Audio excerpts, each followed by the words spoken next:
Hello students, welcome to Learn Me Now. Today we are going to learn about the infinitives. What is an infinitive? An infinitive is a kind of non-finites. और infinitive में हम verb के before to preposition का use करते हैं. तो infinitive जो action को शो करता है, इसमें हम देख रहे हैं कि जनरली इसमें क्या होता है, verb 1 के पहले बेस verb के पहले प्रीपोजिशन टू का यूज करके इसको बनाया जाता है और इसका use as a noun, as an adjective और एज एन एडवर्ब किया जाता है.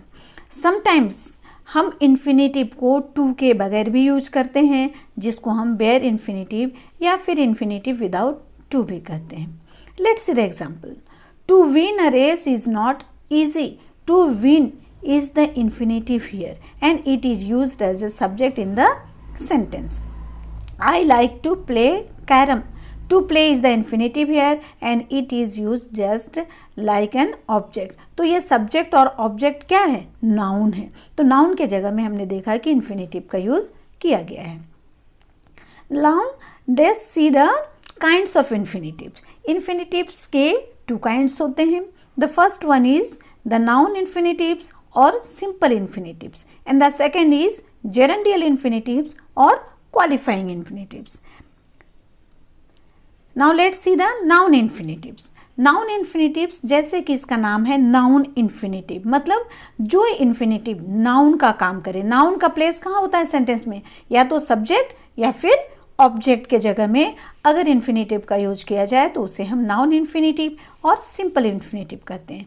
For example, to walk in the morning is healthy. Here to walk is the infinitive and it is use just like the subject. यहाँ subject की तरह to walk का use किया गया. देख रहे हैं हम, कोई और दूसरा सब्जेक्ट नहीं है.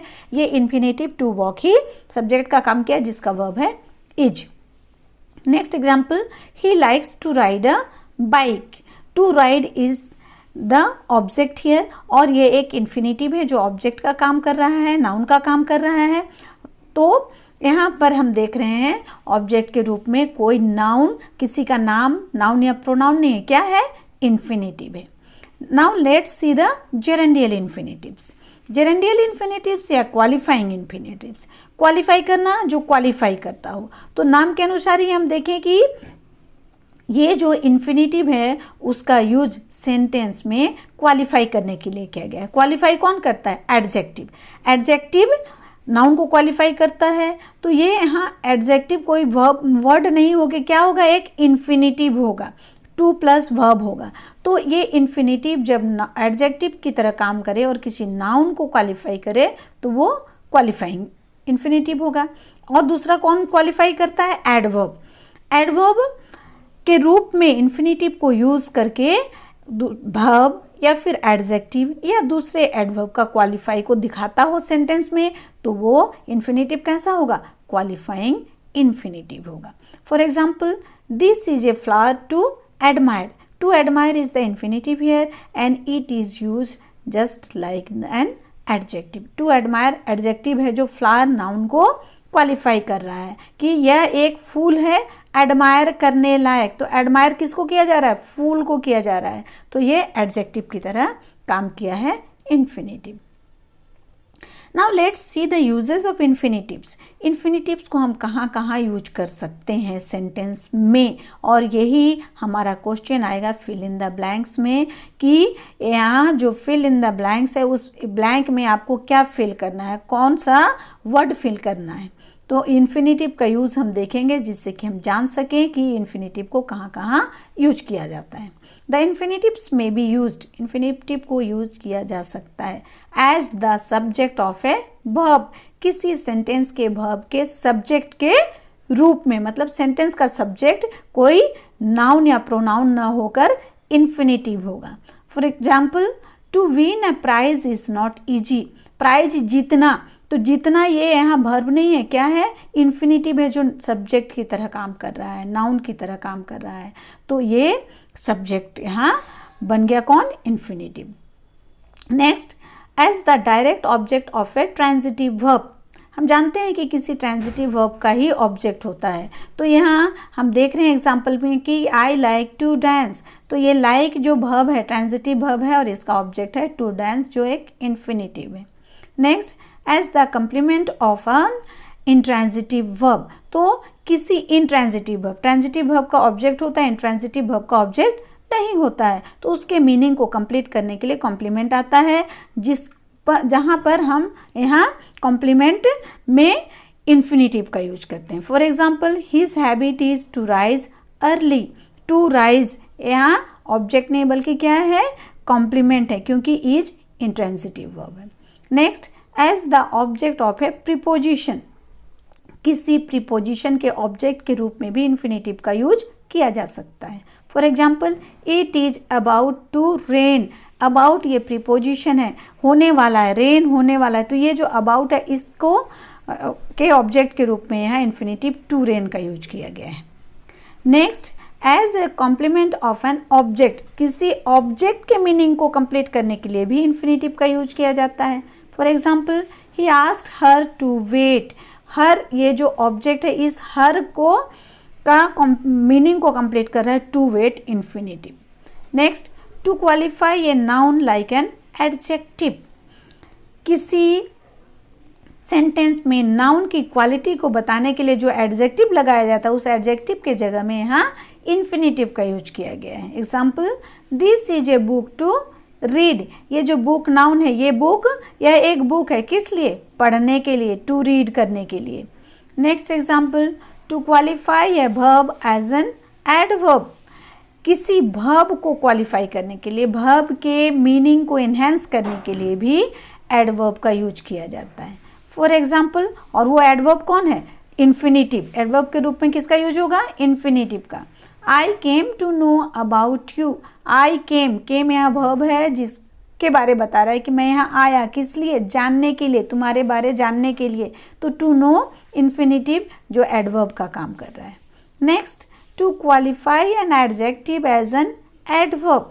किसी सेंटेंस में अगर एडजेक्टिव का मीनिंग को बढ़ाना है, उसके मीनिंग को एनहेंस करना है, उसको क्वालिफाई करना है, तो वहाँ कौन करता है, ये एडवर्ब। तो एडवर्ब के जगह में यहाँ कोई वर्ड नहीं लग के क्या लगेगा, infinitive. Look at the example, the mango is sweet to eat. Mango sweet है, स्वीट एडजेक्टिव है जो मैंगो के बारे बता रहा है, और इस स्वीट को के मीनिंग को और एनहेंस कर रहा है टू ईट इन्फिनेटिव, कि ये मैंगो स्वीट है, किस लिए, खाने के रूप में स्वीट है, खाने के लिए बहुत मीठा है। तो टू ईट इन्फिनेटिव जो यहाँ है, ये एडवर्ब का काम कर रहा है इन्फिनेटिव के रूप में। नेक्स्ट है टू क्वालिफाई ए सेंटेंस। किसी पूरे सेंटेंस की क्वालिटी को भी बताता है इन्फिनेटिव। जैसे, to tell the truth he became the enemy of his friend.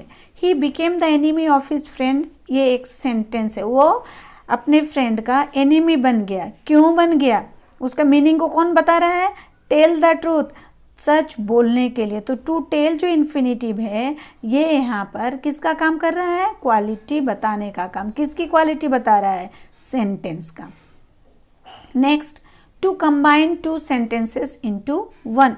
जब कभी दो सेंटेंस अलग अलग हों, उन दोनों सेंटेंस को जोड़कर एक सेंटेंस बनाने के लिए भी इन्फिनेटिव का यूज किया जाता है। For example, he was too weak he could not walk. वो बहुत कमज़ोर है और वह बहुत कमज़ोर था और वो चल नहीं सकता था। ये दोनों सेंटेंस को हम एक कर सकते हैं क्योंकि सब्जेक्ट हमारा एक है। He was too weak to walk, वो इतना कमज़ोर था कि चल नहीं सकता था। तो इस तरह दो सेंटेंसेस को एक में कंबाइन करने के लिए, एक में जोड़ने के लिए भी हम इन्फिनेटिव का यूज़ करते हैं। Next, to make sentences compact. एक लॉन्गर सेंटेंस को, लंबे सेंटेंसेस को जब छोटा करना हो, कॉम्पैक्ट करना हो, स्मॉल बनाना हो, तब भी हम टू इन्फिनेटिव का यूज़ करते हैं। For example, he was shocked when he heard the news. वह शॉक्ड था जब उसने न्यूज सुना। तो इसको हम शॉर्ट में क्या कहेंगे, he was shocked to hear the news. वह न्यूज सुनकर शॉक्ड हो गया था। तो इस तरह लॉन्ग सेंटेंसेस को शॉर्ट करने के लिए भी इन्फिनेटिव का यूज़ किया जाता है। नेक्स्ट, अगर सेंटेंस में ये सारे वर्ब्स रहें, जैसे know, ask, remember, forget, learn, think, want to, wonder, ये वर्ब के बाद अगर कोई इन्फिनेटिव आए, एक इन्फिनेटिव आए, टू के बाद वर्ब आए, तो इन्फिनेटिव के पहले आपको उससे रिलेटेड जो भी सुटेबल WH वर्ड होगा उसको पुट करना है, तभी सेंटेंस का मीनिंग कंप्लीट होगा। For example, I don't know how to solve the question. यहाँ हम देख रहे हैं हमारा वर्ब नो है और उसके बाद कौन सा आया है word, to infinitive, to solve. ये जो इन्फिनेटिव है तो ये नो और to solve, I don't know to solve the question, तो ये सेंटेंस रॉन्ग होगा। यहाँ टू सॉल्व के बिफोर आपको हाउ लगाना होगा। तो इस तरह ये सारे जो वर्ब्स हैं, इन वर्ब्स के बाद कभी इन्फिनेटिव आए कोई एक, तो उसके पहले आपको सुटेबल WH वर्ड पुट करना है।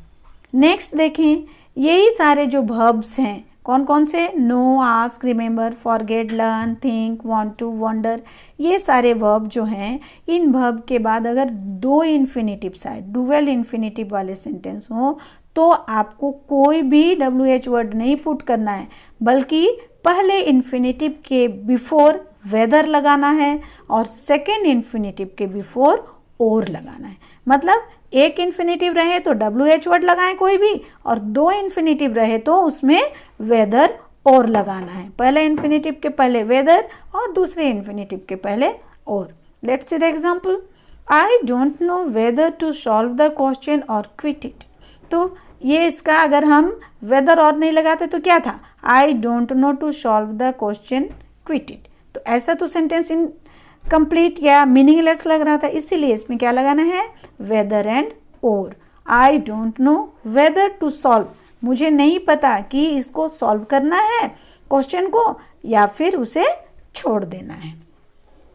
सो स्टूडेंट्स, आई ट्रस्ट कि आप इन्फिनेटिव को अच्छी तरह समझ गए होंगे। इन्फिनेटिव का मीनिंग, उसके काइंड्स एंड उसके यूजेस को आप अच्छे से समझ गए, और कहाँ कहाँ इसको पुट करना है, कैसे सेंटेंस को मीनिंगफुल बनाना है, इसके बारे आप सीख गए हैं। तो आपको ये वीडियो कैसा लगा इस पर कमेंट करें, मेरे इस वीडियो को लाइक करें, अपने फ्रेंड्स के साथ शेयर करें, और आज तक अगर मेरे वीडियो को, मेरे चैनल को सब्सक्राइब नहीं किया है तो आज ज़रूर से ज़रूर सब्सक्राइब करें। थैंक्स।